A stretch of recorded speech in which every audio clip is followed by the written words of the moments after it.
రాష్ట్ర ప్రజలందరికీ నమస్కారం. ముందుగా అందరికీ నూతన సంవత్సర మరియు సంక్రాంతి శుభాకాంక్షలు.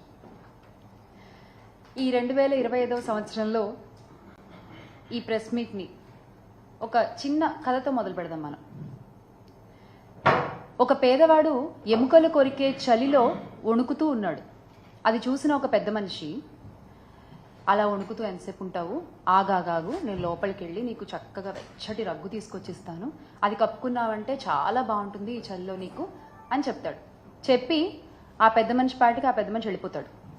బయట ఇతను వెయిట్ చేస్తూ ఉంటాడు, ఆ పెద్ద మనిషి ఎప్పుడు వస్తాడు, ఆ రగ్గు ఎప్పుడు తెస్తాడు, నేను ఎప్పుడు కప్పుకోవాలి, నేను ఎప్పుడు నిద్రపోవాలి అని. మాట ఇచ్చిన పెద్ద మనిషి ఇచ్చిన మాట సంగతి మర్చిపోతాడు.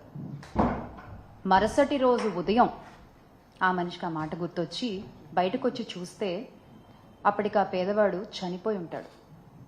అతని చేతిలో ఒక ఉత్తరం ఉంటుంది. అది తీసుకుంటే దాంట్లో ఇలా రాసి ఉంటుంది: అయ్యా, నా శరీరం చలిలో ఉన్నా ఆ చలికి అలవాటు పడిపోయి ఉంది, బతికున్నా నేను అప్పుడు. కానీ మీరు కలిగించిన ఒక ఆశ వల్ల, మీరు చెయ్యలేనటువంటి ఒక మాటని మీరు చెప్పడం వల్ల, ఆ ఆశతో నా శరీరం ఆ చలికి తట్టుకునే శక్తిని కోల్పోయి అలా చచ్చిపోయి ఉన్నాను. అప్పుడు ఆ పెద్ద మనిషికి అర్థమైంది, ఓహో, మనం ఇలా తెలియకుండా ఒక ప్రాణాన్ని తీసేసామా అని. ఇక్కడ ఆ మాట ఇచ్చిన పెద్ద మనిషి ఎవరు అని నేను అడగట్లా, ఆ పేదవాడు ఎవడు అని కూడా నేను అడగట్లా. తెలుసుకోవాల్సింది ఏంటి అంటే, చేత కానప్పుడు, చెయ్యలేనప్పుడు మాటలు చెప్పకూడదు, ఆశలు కలిగించకూడదు. వీటినే అచ్చ తెలుగు భాషలో చెప్పాలంటే శుష్క వాగ్దానాలు అంటారనమాట. ఇప్పుడు ఈ ప్రస్తావన ఎందుకు తీసుకొస్తున్నాను అంటే, చంద్రబాబు నాయుడు గారు మా అక్క చెల్లెమ్మలని, మా మహిళలని మరోసారి నమ్మించి మోసం చేశారు. ఆయన మాకు ఇస్తానన్న వాగ్దానం నిలబెట్టుకోలేకపోగా, ఇస్తానన్న హామీలు ఇవ్వకపోగా, జగనన్న ఇస్తున్న పథకాల్ని కూడా ఆపేసి ఈ రోజున ఆంధ్ర రాష్ట్రంలో ఉన్న మహిళలకి, ఆడపిల్లలకి, వారి కుటుంబాలకి తీవ్ర ద్రోహాన్ని చేశారు. ఎన్నికల సమయాల్లో సూపర్ 6 అంటూ పెద్ద పెద్ద బ్రాండింగ్స్ వేసుకున్నారండి కూటమి ప్రభుత్వం. మనం చూడొచ్చు ఇక్కడ ఈ సూపర్ 6 అంటూ ఈ పెద్ద పెద్ద బ్రాండింగ్ని పట్టుకుని కూటమి నాయకులు పవన్ కళ్యాణ్ గారితో సహా ప్రతి ఇంటికి తిరిగి ఈ హామీలన్నీ ఒక పేపర్పై పెట్టి నాయకులు సంతకాలు చేసి ప్రజలకు ఇచ్చారు. దీన్ని ఒక బాండ్ పేపర్లా భావించండి, మీ ఆ హామీలకి ఎటువంటి ఢోకా లేదు అని చెప్పారు. అందరూ సంతకాలు చేశారు. కానీ ఈ రోజున అధికారంలోకి వచ్చిన తర్వాత వీటి ఊసే లేదు. ఆ రోజున మీరు అబద్ధాలు చెప్పి బాండ్ పేపర్లు అంటూ ప్రతి ఒక్కళ్ళు సంతకాలు చేసి ఈ పేపర్ని ప్రజల చేతిలో ఇలా పెట్టి, ఈ రోజున మీరు వచ్చిన తర్వాత వాటి ఊసే ఎత్తకుండా ప్రజల్ని మోసం చేస్తుంటే, ఆ రోజు మీరు పెట్టిన సంతకాల విలువేంటో మీరే చెప్తున్నారు. ఇదేనా మీ సంతకం విలువ? ఈ రోజు ఉదయం జగనన్న కూడా ఇదే విషయమై ఆంధ్ర రాష్ట్ర ప్రజల పక్షాన, అలాగే మహిళల పక్షాన ఎదుర్కొంటున్నటువంటి సమస్యలపై, ఎగ్గొట్టేసిన హామీలపై ట్విట్టర్ వేదికగా చంద్రబాబు నాయుడు గారిని నిలదీయడం జరిగింది. ఇప్పుడు ఒక సాటి మహిళగా మా మహిళలకు జరుగుతున్న అన్యాయాలపై నేను కూడా అడుగుతున్నాను. ఎందుకని ఇలా పదే పదే మహిళల్ని మీ మాటలతో నమ్మించి మోసం చేస్తున్నారు? ఇది చీటింగ్ కాదా? ఇది అన్యాయం కాదా? అసలు ఇలా మహిళల్ని మోసం చేస్తున్నందుకు చట్టపరంగా మీ పైన 420 కేసు పెట్టచ్చు. ఎందుకు మీరు ఇచ్చిన వాగ్దానాలపై మీకు అంత చులకన భావం? ఎందుకు మీ మేనిఫెస్టో అంటే మీకు అసలు అంత లెక్క లేదు? ఎందుకు ప్రజలకు ఇచ్చిన మాటల్ని టేక్ ఇట్ ఫర్ గ్రాంటెడ్గా తీసుకుంటారు మీరు? ఇదేమీ మీకు కొత్త కాదు, ఇదేమీ కూటమి నాయకులకి కొత్త కాదు. 2014లో కూడా ఇలాగే మీరు చూసుకున్నట్లయితే, 2014లో కూడా డ్వాక్రా రుణమాఫీ అని మహిళలకి ఆశలు కల్పించి అధికారంలోకి వచ్చిన తర్వాత యథావిధిగా ఎగ్గొట్టేశారు. ఇక్కడ మనం చూడండి, చంద్రబాబు నాయుడు గారు ఉన్నారు, పవన్ కళ్యాణ్ గారు ఉన్నారు, మోదీ గారు ఉన్నారు. మీరు చెప్పిన మాటలకి విలువ లేదు, మీరు ఇచ్చిన హామీలకి విలువ లేదు, మీరు చేసిన సంతకానికి విలువ లేదు. అంటే పోన్లే పాపం మహిళలు పదే పదే నమ్ముతున్నారు మనల్ని, చాలా చులకనగా తీసుకోవచ్చు, చాలా తేలిగ్గా మోసం చేసేయచ్చు అనుకుంటున్నారా మీరు? ఈ రోజున మీ మాటల్ని మళ్ళీ మళ్ళీ నమ్మి మోసపోయే మహిళలు ఎవరూ లేరు. ఖచ్చితంగా ప్రతి మహిళ ఈరోజు మిమ్మల్ని గద్దె దించే ప్రయత్నం చేస్తున్నారు. మీరు ఆ విషయం గ్రహించాలి. అరే అసలు అన్ని హామీల్లోకి కూడా తల్లికి వందనం అనేది మా ముఖ్యమైనటువంటి హామీ అని మీరు చెప్పుకుంటూ వచ్చారు. ఆ తల్లికి వందనం గురించి మీరు ఎలా ప్రచారం చేశారో కూడా ప్రతి ఒక్కళ్ళకి తెలుసు. ఏడాదికి రూపాయలు 15,000 చొప్పున ఇస్తామన్నారు. అది ఇవ్వకపోగా మీరు అధికారంలోకి రాగానే జగనన్న ఇస్తున్నటువంటి అమ్మఒడి పథకాన్ని కూడా ఆపేశారు. గత 7-8 నెలలుగా పిల్లలు, తల్లులు మీరు ఇస్తానన్న ఆ తల్లికి వందనం హామీ కోసం ఎదురు చూస్తూనే ఉన్నారు. ఆ పిల్లల ఎదురు చూపులకి మీరు ఏం సమాధానం చెప్తారు? ఆ తల్లుల ఎదురు చూపులకి మీరు ఏం సమాధానం చెప్తారు? వాళ్ళ భవిష్యత్తుకు మీరేమి సమాధానం చూపిస్తారు? మేము ప్రశ్నిస్తున్నాం ఈ రోజున రాష్ట్రంలో ప్రతి ఒక్కళ్ళు జగన్మోహన్ రెడ్డి గారు ఉంటే అనేటువంటి ప్రశ్నని వాళ్ళకి వాళ్ళు వేసుకుంటున్నారు. ఖచ్చితంగా దానికి తగ్గ సమాధానాన్ని త్వరలోనే మీకు చూపిస్తారు. అసలు ఏ రకంగా ప్రచారం చేశారండి మీరు? ఇంటింటికి తిరిగి ఎంతమంది పిల్లలు ఉంటే ప్రతి ఒక్కళ్ళకి నీకు 15,000, నీకు 15,000, నీకు 15,000, ఒకళ్ళుంటే 15,000, ఇద్దరుంటే 30,000, ముగ్గురుంటే 45,000, నలుగురుంటే 60,000 ఇలా చెప్పుకుంటూ పోయారు కదా. రామానాయుడు గారు అయితే, గౌరవ మంత్రి రామానాయుడు గారు అయితే ఆయన అసలు ప్రతి గ్రామానికి తిరిగి ప్రతి ఇంటికి తిరిగి ఏ విధంగా ప్రచారం చేశారో ఆయన చేసినటువంటి స్కిట్లు ఇప్పటికీ ప్రతి ఒక్కళ్ళ ఫోన్లలో ఆడియో రూపంలో, వీడియో రూపంలో మనం వింటూనే ఉన్నాం. చాలా మంది రింగ్ టోన్లుగా కూడా పెట్టుకున్నారు, మర్చిపోకుండా దాన్ని. కానీ మీరేమైనా చేస్తున్నారా? లేదు. ఒకసారి మనం రామానాయుడు గారు ఏ విధంగా ప్రచారం చేశారో చూద్దాం.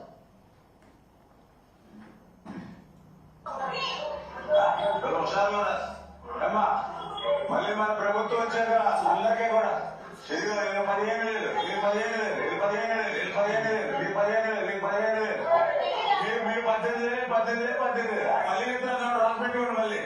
మళ్ళీ 15,000, 15,000, 15,000, 15,000, 15,000, 15,000, 15,000, మీకు 18,000, మీకు 18,000, మీకు 18,000, మీకు 18,000 రాసి పెట్టుకోండి. మళ్ళీ అమ్మ ఇచ్చింది అమ్మాయి 15,000 మరి ఆశీర్వదించండి మీరు. Okay, thank you. మీకు బాండ్ కూడా ఇచ్చాం రాసి మీ దగ్గర పెట్టుకోండి బాండ్. రేపు పొద్దున ఆటోమేటిక్ మళ్ళీ మన ప్రభుత్వం వచ్చాక అందరికీ కూడా 15,000. ఈ విధంగా ప్రచారం చేసి రాసి పెట్టుకోండి. ఎక్కడ రాసి పెట్టుకోవాలి? నుదుటి మీద రాసి పెట్టుకుంటున్నారు. మళ్ళీ సారి అద్దంలో చూసినప్పుడల్లా మనకు కనిపించడానికి. ఎక్కడ రాసి పెట్టుకోవాలండి?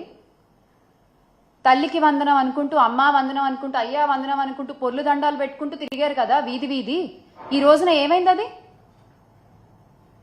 అదే వైఎస్ఆర్ కాంగ్రెస్ పార్టీ అధికారంలో ఉన్నప్పుడు, జగన్మోహన్ రెడ్డి గారు ముఖ్యమంత్రిగా ఉన్నప్పుడు మనము 44.48 లక్షల మంది తల్లులకి, దాదాపుగా 84 లక్షల మంది పిల్లలకి 26,067 కోట్లని జగనన్న అందించారు. అధికారంలోకి రాగానే అమ్మఒడిని ఆపేశారు మీరు. ఈ రోజున పిల్లలకి సమాధానం దొరకట్లేదు, తల్లులు ప్రశ్నార్థకంగా చూస్తూ ఉన్నారు మీ వైపున. కానీ మీ వైపు నుంచి ఎటువంటి సమాధానం దొరకట్లేదు. ఇంకా వస్తుందని ఆశగా ఎదురు చూస్తున్నారు. కానీ ఈ రోజున మీరు తేల్చి చెప్పేశారు క్యాబినెట్లో, ఈ ఏడాది ఇవ్వబోము అని చెప్పి. అరే మీరు ఇలా హామీలు చెప్పేటప్పుడు మాత్రం ప్రజల మధ్యలోకి వచ్చి ఇంటి ముందరకు వచ్చి చెప్తారు మేము ఇస్తామని. మేము ఇవ్వమని మాత్రం 4 గోళ్ల మధ్య చెప్పేస్తారు. మీకు నిజంగా ధైర్యం ఉంటే, మీకు నిజంగా మహిళల్ని ఎదుర్కొనేటువంటి సత్తా ఉంటే, ఆ ఏ మహిళల ముందుకొచ్చి మీరైతే ప్రమాణాలు చేశారు అదే మహిళల ముందుకొచ్చి ఈ రోజున చెప్పండి మేము ఇవ్వలేకపోతున్నాము, మమ్మల్ని క్షమించండి అని ఒప్పుకోండి. పోని నిజంగా ఈ రోజున కూటమి నాయకులు మా మహిళలందరికీ కూడా క్షమాపణలు చెప్పాలి ఈ విషయంలో. ఎందుకంటే చిన్న విషయం కాదండి ఇది. ప్రజల్ని నమ్మించి, మాటిచ్చి, మోసం చేసి అధికారంలోకి వచ్చేసి ఏరు దాటాక తెప్ప తెగలేసినటువంటి చందాన్ ఉంది ఇది. కాసేపు మాటలు పక్కన పెట్టి లెక్కలు మాట్లాడుకుందాం మనం.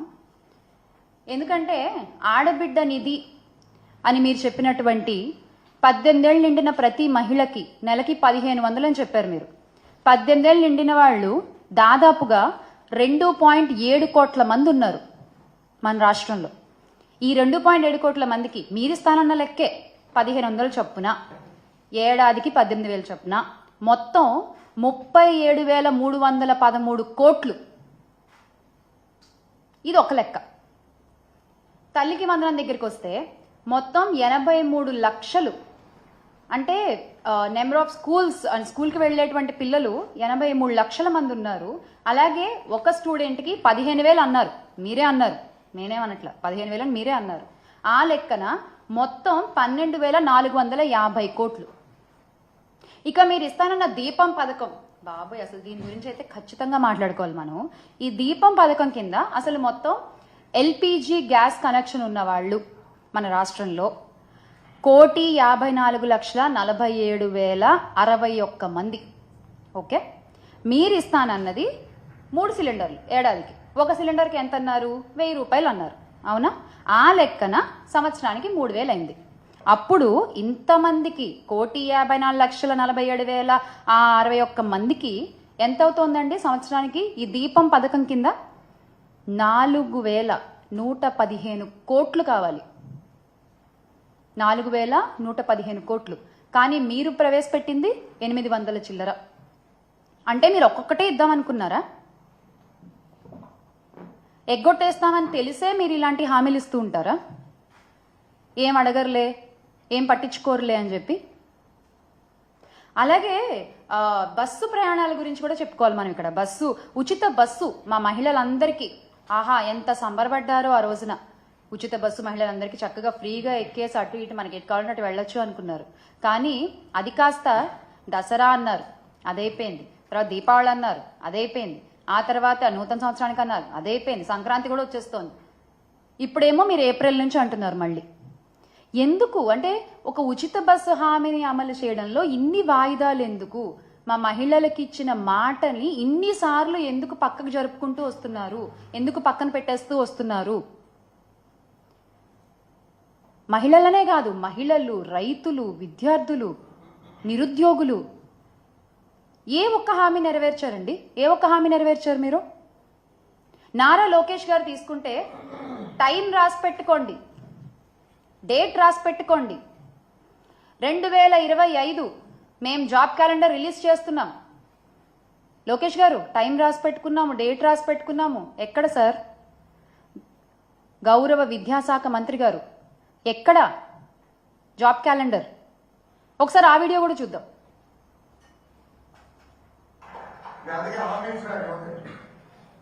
తెలుగుదేశం పార్టీ అధికారంలోకి వచ్చిన మొదటి సంవత్సరం అంటే 2025 జనవరి నాడు జాబ్ క్యాలెండర్ మేము ప్రకటిస్తాం. ఎన్ని ఉద్యోగాలు, ఎప్పుడు ఎగ్జామ్లు అవుతాయి, ఎప్పుడు ఇంటర్వ్యూలు అవుతాయి, ఎప్పుడు ఆఫర్ లెటర్ వస్తాయి, చాలా స్పష్టంగా జనవరి 1, 2025 మేము ఇస్తాం.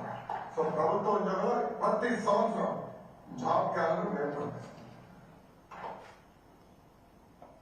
ఎన్ని ఉద్యోగాలు ఉంటాయి, ఎప్పుడు ఎగ్జామ్లు అవుతాయి, ఎప్పుడు రిక్రూట్మెంట్ లెటర్ వస్తుంది, ఇవన్నీ పక్కన పెడితే అసలు ఎప్పుడు ఈ హామీ వస్తుంది అని ఎదురు చూస్తున్నారు నిరుద్యోగులందరూ, రాష్ట్రంలో ఉన్న యువత అందరూ.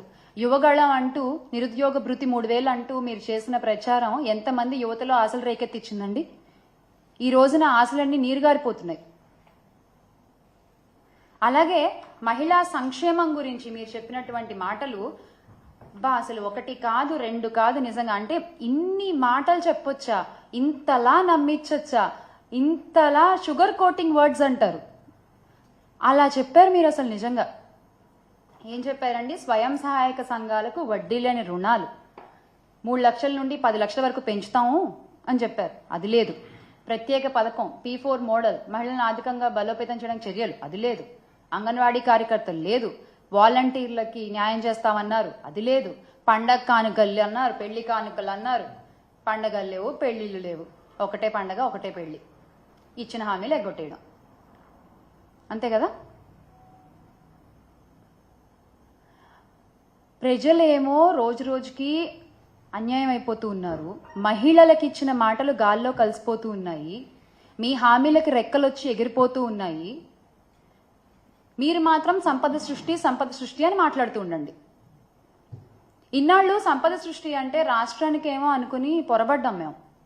కాదు, సంపద సృష్టి అంటే మీకు అన్న విషయం మాకు మొన్న తెలిసింది. Congratulations on being the richest CM గౌరవ ముఖ్యమంత్రి చంద్రబాబు నాయుడు గారు. సంపద సృష్టి అంటే ఇదా? ప్రతిదాన్ని ప్రైవేటీకరణ చేయడం, జగనన్న ఆధ్వర్యంలో ప్రవేశపెట్టిన అన్ని పథకాలని ఈ రోజున మీరు ప్రైవేటీకరణ చేస్తున్నారు, ఆరోగ్యశ్రీతో సహా. ఏంటండి అది? మహిళలంటే గౌరవం లేదు, యువతకి దారి చూపిద్దామన్న శ్రద్ధ లేదు, హామీలు నెరవేర్చుదామన్న ఆలోచన లేదు. ఏంటయ్యా అంటే మళ్ళీ అంటే ట్రోల్ సీజ్ ద షిప్ అంటారు. ముందు ఈ ప్రాబ్లమ్స్ అన్నిటినీ సీజ్ చేయండి సార్. ముందు ఇవన్నీ సీజ్ చేయండి, ఆ తర్వాత మనం మాట్లాడుకుందాం దేన్ని సీజ్ చేయాలో. ఇంతమందికి మీరు సమాధానం చెప్పాలి. ఇంతమంది మీ సమాధానం కోసం ఎదురు చూస్తున్నారు. వాళ్ళ తరఫున వైఎస్ఆర్ కాంగ్రెస్ పార్టీ ఖచ్చితంగా నిలబడుతుంది, ప్రశ్నిస్తుంది, అడుగుతుంది. ఖచ్చితంగా మళ్ళీ ఆంధ్ర రాష్ట్ర ప్రజలందరూ కూడా మా పార్టీ అధ్యక్షులు గౌరవ శ్రీ వైఎస్ జగన్మోహన్ రెడ్డి గారిని అధికారంలో కూర్చోపెడతారు. ఖచ్చితంగా we all will make Andhra great again with Jagananna.